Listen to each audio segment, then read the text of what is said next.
Hello, and welcome to the I Believe series, where we explore counterintuitive beliefs with experts in their fields. I'm thrilled to have Annmarie Brogan with us here today. Hi, Annmarie. Hi. Hi, Senia. Thank you so much for having me. Thrilled to have you here. And I'll tell you a couple of things about Annmarie, and then we're going to launch right in. One is Annmarie is a coach, a positive psychology-based coach and executive coach. And let me show you the book that she is a co-author of. She is the co-author of Beyond Tidy. Now, you might think that kind of book might be focused on tidiness or organization, but you may be surprised to hear what she has in store for us today. So hello, are you ready for us to get started? I am. I'm very excited. I'm going to start with the first big question that I really care about when people know their fields, which is, what is it that you believe to be true that others in your field would not necessarily agree with you on?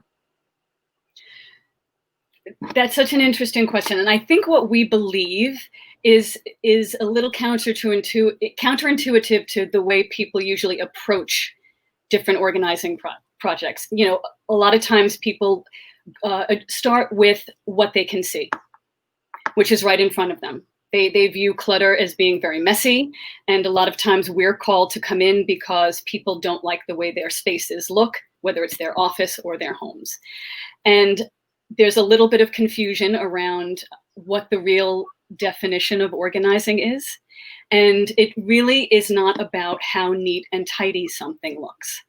And that is where I think we have a little bit of a different viewpoint than some others. Not necessarily so many others in our field. I think a lot in our field understand that, but we often address and go right for, okay, what's in front of us, without maybe addressing some of what is underneath. And so we like to go, and like the title of our book, Beyond Tidy.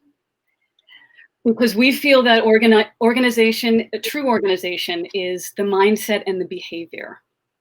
And it's about how the setup of your drawers or your cabinets or your closets support the way that you want to live and support the way that you want to show up in the world. And so you can have a home that, or an office that doesn't necessarily, would never show up on Pinterest, so to speak. You know, it's not going to make the magazines. However, the person in charge of that space could be really quite organized, because organizing is knowing what you have and where to find it when you need it. Simply, easily, without stress. And how is that as relevant for things as it is for finding other things that aren't tangible items? It's relevant because of the space that it takes up, right? So, you know, that's another thing that, this is something actually that could really answer your question, something that we believe that maybe some other organizers don't believe, because I believe that all organizers are looking to do the same thing, which is to serve their clients and help them live a more simplified and efficiently run space so that they can have more time for family and friends. I really believe we're all on that same page. However, I also believe that organizing has been described as a series of deferred decisions very often. And it is. A lot of times clutter builds up because we say, oh, I don't have time for this. I'm just going to put this here for now. Right? And we have every intention of going back and addressing it later on. But then what happens? Life gets in the way, right? Life. And so one for now is not a big deal. But then when you have multiple deferred decisions, and a deferred decision can be as simple as, I went to the store and I bought something, but I'm really not sure if I'm going to keep it. So it doesn't go into a home. It doesn't get placed anywhere. It just gets dropped on the floor. And I have to decide, I don't know if I'm returning it.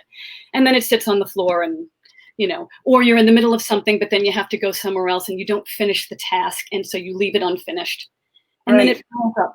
I think that's one of the funniest because I can resonate with it so much. One of the funniest parts of your book, which is, and I'll put the book up for us, which is the idea that we have a lot of places for a lot of different clutters. And you described so many of them. I don't know them offhand, but just like you described, I'll get back to this later, clutter. I may fit into this dress or want to wear it next year, clutter.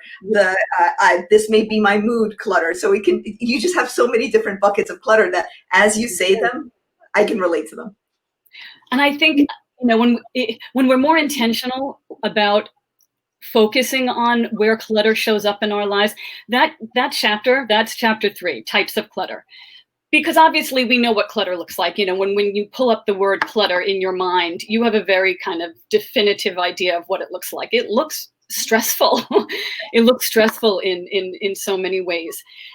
But when you really think, where else do I have clutter in my world? And that's how in kind of structuring that chapter, which was Marie's idea, by the way, my partner, Marie Limpert, it started out to be, okay, well, we have paper clutter, we have mental clutter. That's a category of its own. We have digital clutter, looking at my desktop. Am I stressed out just looking at my desktop? But then it's like like you said, that's clutter by type. Then we have clutter by location. And really, you can have any type of clutter in any location. So, I have laundry room clutter, I have kitchen clutter, I have living room clutter. And then it could be various types. But then we have clutter by reason. And that's really, I think, what you're talking about. And the things that we're keeping in clutter by reason are very often intentionally kept. It's not a deferred decision. Mm-hmm. We're keeping it, and sometimes it's very neat and tidy, and it's just minding its own business. But it's taking away space from other things in your home that really you need to use and need to access often. So people will come to us saying, I don't have enough room to house all my things. Everything's messy. And it's not that they don't have enough space. Uh-huh. It's that they haven't put some conscious thought into what they're using their space for and how they're managing that space. And so, when we look at your space, what is it holding? Is it holding, but I paid good money for it clutter? That's a big one. When you invest a lot of money in something, and then people feel to get rid of that or to let it go is very challenging, because it means that it acknowledges a bad purchase. It makes you feel bad. There's a lot of negative emotions that come along with being disorganized. So in a moment, we're going to get to some of your solutions for some of these things, because you're bringing up things that are true. As we do this, as you and I have been on these webinars in a sense through commenting a lot of time. So one thing I'm going to invite, if you are watching us right now, what is your definition of organization, or what is your definition of clutter? So give that to us in the comments, and we'll see what Annmarie says about that. Your definition of organization or your definition of clutter. So just think, where are you having problems with clutter? Where are you succeeding in organization? We actually have one that is a sort of a reflection of what you just said, and that's our colleague Eileen, who said, yes, organization is a mindset and behavior, and it supports the way we want to show up in the world. Yes. And Eileen also goes on to say, oh, that deferred decision, that she sinks in that hole periodically. My gosh, Eileen, I'm with you. That deferred decision, exactly. When we don't finish what we set out to do. We have another comment from Catherine, another coach, and she's saying, love how you interconnect mental mindset with other kinds of clutter. So let me because the reason I love counterintuitive beliefs is we think a lot of people who think about organization think about it similarly. In this field of teaching people about organization, whether it's things or mental, what is it that most other organizing experts believe that you deviate from them from? What is the kind of the standard belief? I think the standard belief, I think we all kind of feel like having an organized space or living an organized life promotes wellness. I do think most of us believe that. But I think not a lot of attention is spent on having clients understand the why and the how beyond what we're asking you to do. So I think a lot of people, because you'll know from reading the book, a lot of the principles that we talk about, first of all, we didn't invent. They're very simple. And they're also things that have been talked about with other organizers. So it's not about people not understanding that you need one home for something, or that you want to group like items together. If you've read organizing articles and other organizing books, I think that people have a basic understanding. But what I think that Marie and I do when we work with clients, and we do cover this in the book, is we talk about the impact of why doing each of these principles, how it will impact you positively, and what's the cost when you don't do things a certain way, or when you don't put more thought into the way you set up your space. So I think what I'm hearing you say is it would be good for everybody to go ahead and declutter, let's say, their desk or their desktop, but that's not enough. It takes you to a certain point, but if you don't want it to get back to the way it was, there has to be a change in behavior. There has to be a change in mindset and a change in behavior. And often people are coming to us, and we also talk in terms of levels of organization. I think what people don't realize as well, there's a misconception, is that there's a lot of people that are more organized than they think. But they have this idea in their head of what it truly means to be organized and what level of organization you need to reach before you can say, I'm organized. And they don't celebrate where they are. Some people think they're disorganized. You and I both have a positive psychology background, and I love that idea, because what you're saying is we may already be more organized than we are. What are some examples that you've seen in clients where they already have a higher level of organization than they think? Well, getting back to what I said, that's a great question. Getting back to what I said before, where organizing is knowing what you have and where to find it when you need it, right? So I am going to be at a different level of organization than somebody else maybe who's starting out. But if they have an idea, if they have a particular idea of, all right, I'm going to use batteries as an example because we tend to use simple examples. If I need a battery in my home, I'm going to go downstairs to my junk drawer in my kitchen. I'm going to open it up. I'm going to look on the right-hand side. And I have it organized by battery size. And it's labeled. And I look at it. I either have it or I don't. It's that simple. I spend no energy. My internal GPS just literally takes me to that drawer and I open it up, right? So I'm very organized. Do I think that most people have their batteries organized in a drawer by type, labeled? No. You don't need to have that level of organization to be organized. I am just at that point on my journey with it. If you had all your batteries thrown into a drawer and it looked completely messy, or even if you had a category of stuff, like say, you talked about your kids going to school. Say you had all your kids' extra school supplies and it was not organized within the category of school supplies and you just threw it, but you knew where to go over and get it. Mm-hmm. Immediately and without stress, and maybe you do have to rummage to get what you want, but you know where it is. You are organized, and we celebrate that. And I think a lot of our clients are often surprised and energized to find out, oh, I'm not as bad as I thought I was. I really am organized. And then they realize, okay, I'm at level, say, C in the alphabet. I'm not starting at A. So now we can get you from C to D, and then C to D. That's beautiful. That's almost like that miracle question in coaching, which is, if a miracle occurred and you were super organized the next day, what would it look like? And you suddenly think, wait a second, this already exists. I know where for example, I imagine that sometimes you might give the battery example to people and they would say, check, I've got that, Annmarie, I've got the batteries. Right. I know where my batteries are. That's fine. Because the idea behind it, but like what we talk about too, it goes a little bit now beyond knowing where it is. It's because I know where they are. And if I need something and my whole household has the same association and we either have it or we don't. When I buy batteries, it's a very intentional and educated purchase decision. I have to put up this comment. So said everything is labeled. We have a comment here. This is true. Everything, even me and the dog. Thank you. That is the love of my life right there.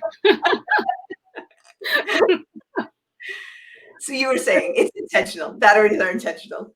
They are. Well, the purchase decision is intentional. Like, you can apply that to anything else. I'm not impulse buying because I manage my space in such a way that I'm not impulse buying.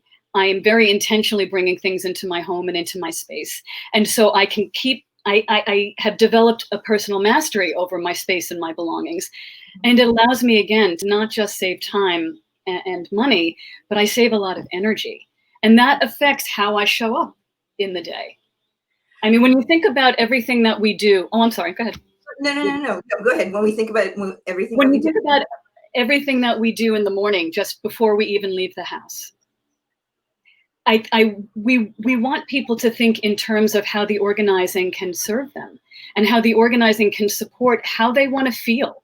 How do you want to feel when you start your day? Do you want to feel like you're energized and creative and you have the bandwidth to do what you need to do at work or out in life? Or do you feel depleted from the start because getting ready is like an Olympic event and you're exhausted before you even begin? And I think people don't recognize it as the superpower that it could be. It's more than just how does my desk look?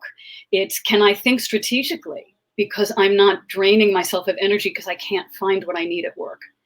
Or I'm not feeling confident. I'm not feeling like I'm coming across as a leader. Yeah. It can apply to both your professional and your personal life. What if people start? So let's say they start, they've organized their desk and their desktop, and they've even organized the process of how they do things, but they start to slip. Mm-hmm. You have an example of that in your book, and they just start to slip. Yeah. What should you do then? Well, first of all, everybody's going to slip.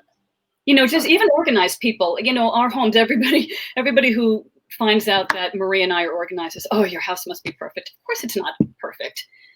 I have a husband, I have a dog, and I have a child, and I have life, and life happens. And so, no, it's not always perfect. But an organized home can be restored to order quickly.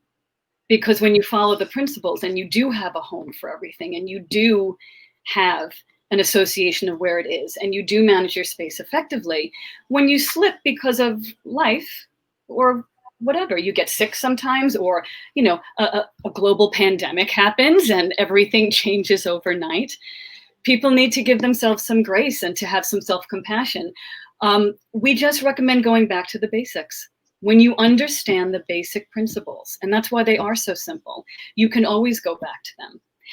And we also support having a plan B, especially when you're developing new habits and behavior change, to have that plan B in place before you begin. Because again, it's about mental energy and conserving our energy so that we have more stamina, we have more willpower, and then we can keep our emotions positive. Because what happens? We're more solution focused. We have that more of that broaden and build mindset that comes from having a growth mindset. When we have a slip up, if we have a growth mindset, we're saying, okay, I slipped a little bit. What can I learn from that? What did I do well? What did work? Okay, and where did I get tripped up? And how can I learn from that and move forward? And you're not as thrown off by it. And you can say, okay, well, I'm going to try something else this time. It's the learning process. But then again, celebrating those wins along the way. I love that you're saying it's coming back to it faster. So if your house is disorganized, you can come back to organized much faster. It's such a beautiful management and coaching philosophy. Whatever you have that's ordered, you can come back to order faster in that already. You can absolutely. And it also ties back again to neat and tidy, not always equaling whether or not somebody is organized. Mm-hmm. And I'm gonna out myself right now. You're going to appreciate this. So I have something that I want to do a video on for Organize Me, and I'm calling it my COVID clutter. If you were to open the right side, I have a double garage in my home. And my husband's laughing right now. I just can tell. I'm not even with him, but I can tell. That's hilarious, actually. So, Annmarie, I just have to put it up. And I just want to call out that Marie your partner is watching us as well right now. So go ahead. So COVID, the double garage. Okay. So I have a double garage. If you open the right side of my garage, every time we go into our home through the garage, my husband and I are laughing. We're like, you're a fraud. I'm a fraud, because there's all this COVID clutter. And I'm calling it COVID clutter because I can tell you exactly what all of it is. And when I take the picture, if I were to put up the picture, you would say, oh goodness, I had this woman on as an organizational expert because based on this. But the truth is my garage is extremely organized. I know where everything is, and I know what that clutter is. I can say that this whole pile is the pile for donation that happened right because we renovated immediately preceding the pandemic. I can tell you that all of these shoes are the shoes that just came back because we were traveling and I don't want them in my house and I'm airing them out and sanitize, so I can tell you what it is. But when you look at it from the outside, it's very laughable. Thank you. It almost feels like it's vulnerable for you to share this, whereas the rest of us have this all the time. Well, there's a profound vulnerability that comes with the organizing process. And when you're supposed to be, a master of organization, you feel the stakes are a little bit higher.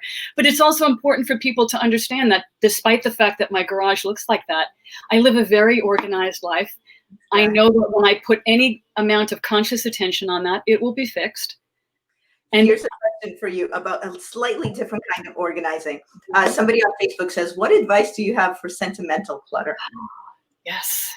Yes, that is a very, very, it's a very, very difficult thing for people to address when they have sentimental clutter. And I can speak to this on a couple of different levels because I did inherit a lot of things from my dad. My dad lived with us for the last 4 years before he passed away.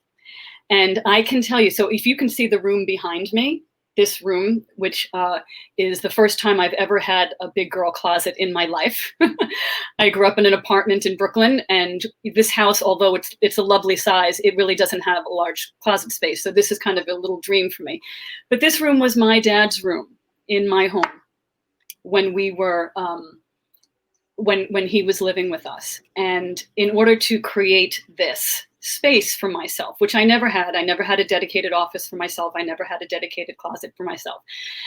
It meant letting go of a lot of things that, were left behind from my dad. And that was very challenging. So, just for people to understand that it's difficult, even when you are a professional organizer, it is very, very difficult to let go of things that have sentimental value.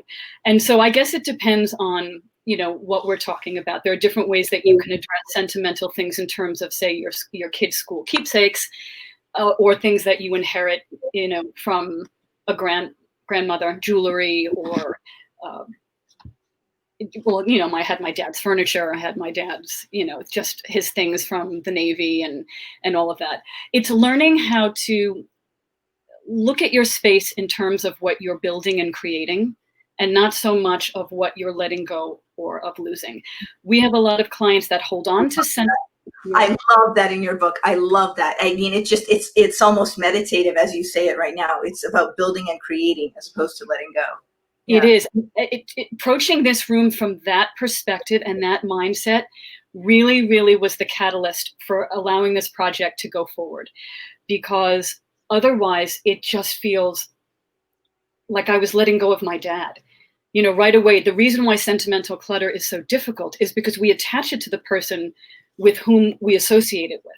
So if I let this go, I had to disassociate myself a little bit and say, it doesn't mean I don't love my dad. It doesn't mean I don't honor my dad. It doesn't mean I'm going to forget my dad. What things can I keep that allow me to remember him and to honor him in a way that works with my space and works with my life?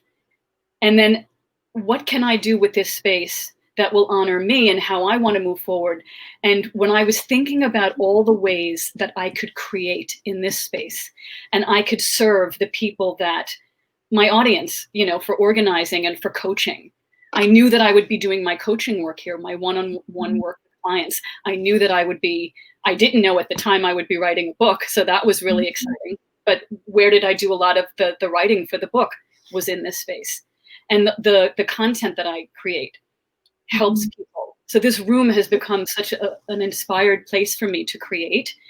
And that allowed me to approach the project saying, my dad would be so proud of me for doing that. And my dad would love that this space is being used for that, because it would have made him sad for me to cry in this room or to just, leave it as a shrine to him. But that didn't mean that it was easy at all. And it didn't mean that I didn't keep things, but I found a place of honor for them. And I was very, very intentional with what resonated the most for me. I don't know if that answered the question. I think that was like Thank you so much. No, I think that more than answered the question. It also showed us how you as an expert in this field, had your own kind of reckoning with a similar situation. Absolutely. I was on the other side of the fence, so to speak. Yeah. And I was experiencing all the fields, and that of course makes me able to help my clients from a different. I'm able to empathize in a much deeper way because of that. But I also, because I guess I have mastered the principles that we teach, I also can fall back on them. You know, they're like a friend. They're an old comfort for me. For your basics, your fundamentals, like you said. Yeah. That person says thank you, Annmarie. By the way, the person who you just answered. Thank you for the question. I have what may be our last formal question. And as I do, I usually ask it during these sessions. Please let us know in the comments, what is your takeaway? What is something you're taking away as an idea or an action, something for you from today's broadcast with Annmarie Brogan? What is your takeaway? Mm-hmm. And as we ask that, where should people start?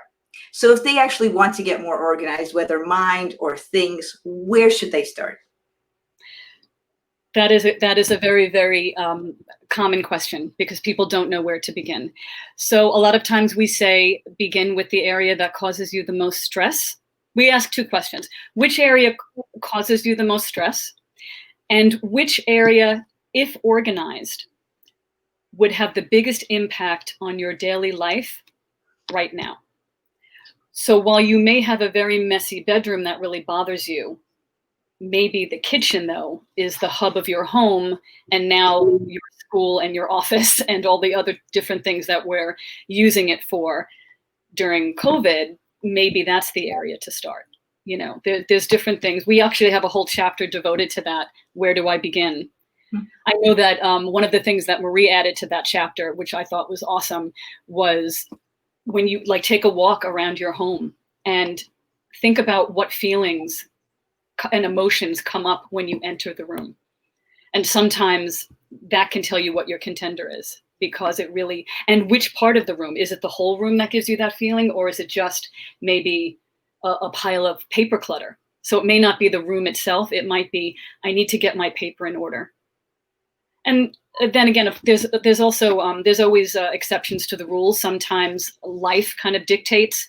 Maybe you have family coming in and they're going to stay with you and you didn't know it, and all of a sudden you're scrambling to get your guest room settled. That's where you begin. But in general, it's like, what's causing you the most stress and which would have the biggest impact if you organized it today on your daily life. So two things to look at: stress and what would have the biggest impact on improving if you did it. Here's some takeaways that people are sharing. Eileen is sharing that she needs to revisit her deferred decisions. Her deferred decisions. We talked about that early on. Love that. And then this person actually had Beyond Tidy on their list of books to buy, and they're moving it to the top. Oh, so thank you. I love hearing that. Thank you so much. Annmarie, as you leave our viewers here today, when we've talked about organizing, let me just put up your definition again one more time. We've talked about organizing, knowing what you have and how to get it when you need it. We've talked about having a strong why and a strong how. As we leave people with these ideas, what is your ending thought for everybody who's listening with us today? My ending thought that I would love to impress upon everybody is that organizing is like any other skill. It is teachable and it is learnable with the right mindset and dedicated practice. So anybody can learn to be more organized. And even though you're not going to go from A to Z immediately, you can always go from A to B and then B to C. And then celebrate those wins along the way and recognize where you're already winning and have some self-compassion in the process. We're all going through a massive change in life and we're all adjusting, and that we believe in you and we believe that you have everything it takes to live a more organized life. That would be, yeah. Thank you so much. Thank you so much. I feel like you're caring for people and their mental and otherwise organizing come through in your message. Thank you so much. Thank you so much for saying that. I appreciate that. That means a lot. All the best to everybody. We will see you again Monday to Friday. We're here at 11 a.m. Pacific. Annmarie Brogan, thank you a ton. Thank you so much, Senia. Thank you, everybody, for joining.